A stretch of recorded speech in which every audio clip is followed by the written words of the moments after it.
If you're looking to create more engagement, more active learning, student-centered in your science classroom, chances are you've been around the internet and you've noticed that there are some teachers that are killing it in the creativity department.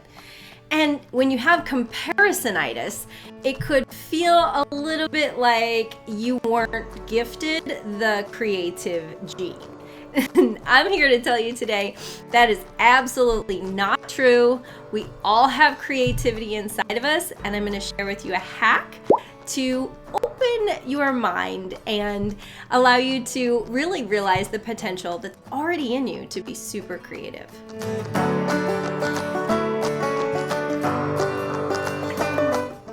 For you to claim that you aren't a creative person is absolutely no different than one of your students meeting you at the beginning of the year and letting you know up front, hey there, I'm just not a science guy or gal. I just don't do great with it. It's not my thing. Now, it might be true it's not their interest, but you know as their teacher they have untapped potential, or they're just not looking at it the right way. And so you need to know the same is true about you when it comes to your teaching skills and adding creativity to the classroom. Creativity is nothing more than creating something new that is useful.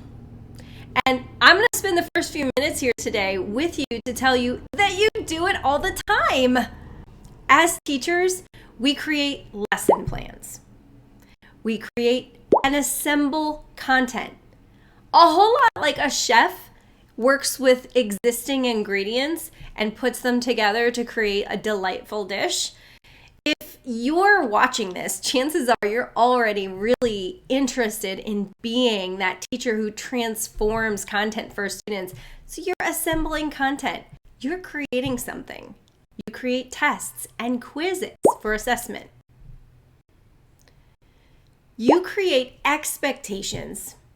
And probably you build systems or routines around those expectations to promote and reward student behavior. You create a physically warm and inviting environment for your students. I mean, do you keep a bulletin board where you change out the objects every once in a while? Do you hang seasonal content in your room depending on what grade level you are? Maybe you even have discipline-specific objects in your room. Like if you teach biology, you have maybe some extra plants that the English teacher doesn't have, or even a fish tank. You've got microscopes, and if you teach chemistry, maybe test tubes. And if you're a physics teacher, you've got some slinkies and things like that around your classroom. You created that environment. Therefore, you are creative. Probably most importantly, and so easily overlooked because it's not a tangible, is that you create relationships.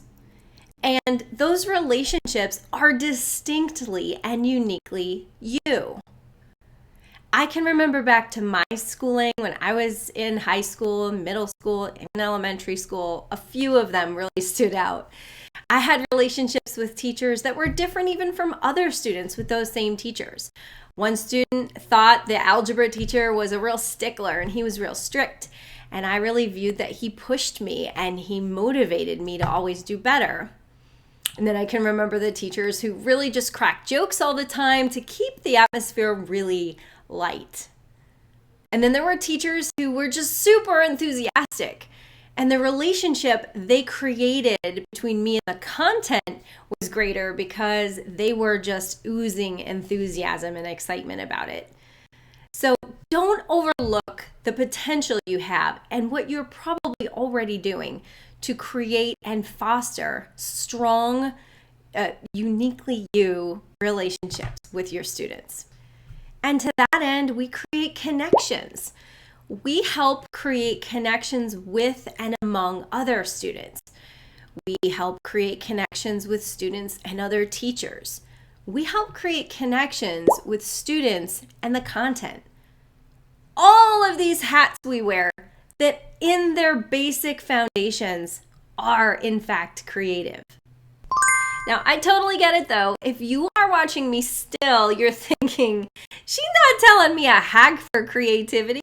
This is not a tutorial on how to be the most creative science teacher. I'm feeling deceived. Before that, a quick story. When I was in graduate school, part of the criteria for PhD candidacy was that every student had to assemble 4 different research papers. And they were very, very short. They were just 2-page papers. And what we were charged with doing in these 2-page papers, and there was 4 of them, they were spread out through the year, was to create a new research idea. That if we were granted the PhD crown and we could go on to be researchers ourselves, what might we research? But there were some pretty specific guidelines. And the most restraining of the criteria was that you had to build on the work, incorporate the work of a researcher who had visited and delivered a seminar at the university. So they were literally asking you to take someone else's work, tweak it a little bit, and call it your own. And this was really revolutionary to me. I mean, I had my eyes open because the very first thing I thought was, oh no, you didn't. I am not creative. I am not even that smart. And that, of course, was just not true.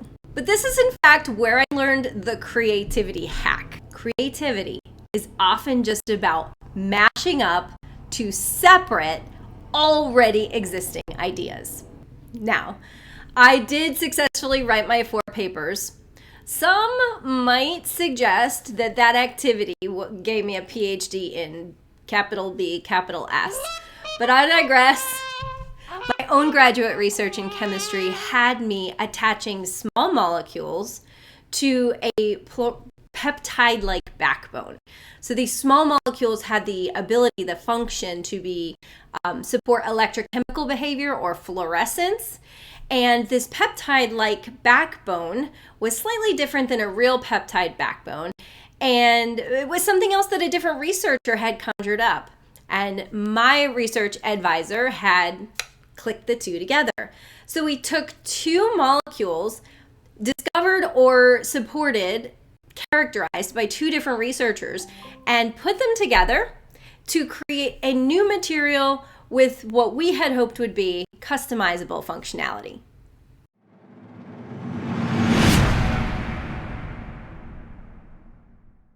To go beyond my own experience and that anecdotal story, I can reference a recent Science News article which provides a kind of detailed account of a researcher named Dudley Hirschbaugh. Now, Dudley Hirschbaugh won the Nobel Prize in Chemistry in 1986 for his work with molecular beams. He describes how he came up with that project, the Nobel Prize in Chemistry project. He had just been doing his professional reading, journal reading, and read about these molecular beams in a physics journal. And he thought to himself, I wonder what would happen if I crossed molecular beams of 2 different molecules. Would a reaction occur? Could I change the rate at which those reactions occurred? And so really all he did was take an existing technology and apply it to a different field of study, which was nothing more really than a different perspective. He created a new experience that he was able to provide a detailed account of in a science journal article. And he created new knowledge because he studied the interaction of these particles in the beams. That's what he did, folks. He took the beams someone else invented or discovered, and he did something new with them that no one had done anymore. Yeah. It's just A plus B makes C. And what I love the most is this really is the essence of science. Science is about building knowledge. We read science journals to find out what other folks did so that we can not necessarily improve upon it. Hopefully, sometimes in engineering, we certainly hope to create materials that are stronger, computers that are faster, solutions that are better than we had before. But science at its core is just building knowledge. And creating knowledge is something we're familiar with as teachers. It's that highest peak on the Bloom's taxonomy. And it's the lowest depths of Webb's depth of knowledge. It's what we aim to get through to our students. And so this is exactly how you can achieve it yourself. If you'd like to take this idea and run with it, you need a little bit more structure to get your first few teaching resources or solutions going in this creative mashup space. This month in the Active Learning Laboratory, I am offering the workbook I'm calling Innovate to Inspire. And it's a science teacher's guide to creating new solutions for your classroom, to create resources that you think are even creative.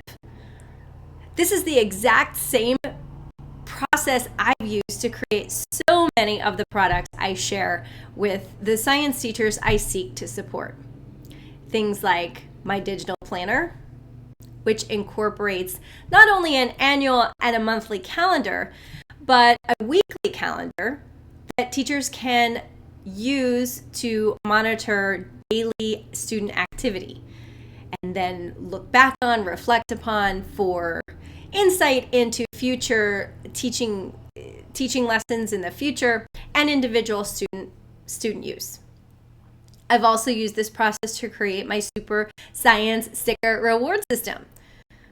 PBIS, positive behavior, intervention and support, has its own realm of student reward and student behavior topics. Stickers and giving gold stars is probably an ancient practice, and I just made it science specific. My problem was I needed to provide specific feedback and reinforcement for the practice of science.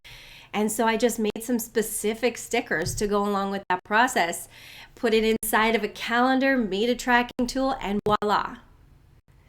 And this is the process I use for all of my lesson planning. Now, for my actual individual lesson plannings, I teach all of that in the Active Learning Laboratory. So when you join up with the Active Learning Laboratory, you get so much more than Innovate to Inspire, the workbook. You also get 15 guided video tutorials that really completely pull apart this process as it pertains to creating lessons built with technology and resources that other teachers have created or other professionals have created for free for us to use. I firmly believe that resourcefulness is our #1 skill as teachers, because I like the mashup method of creativity. And it's how I'm sure you can start to make all kinds of creative solutions for your students. All the links to everything I've referenced are in the comments below. Please be sure to like and subscribe my videos for more insight and help. Get on my email list, the Inquiry Insider, to receive these kind of messages regularly. And I look forward to chatting with you again soon.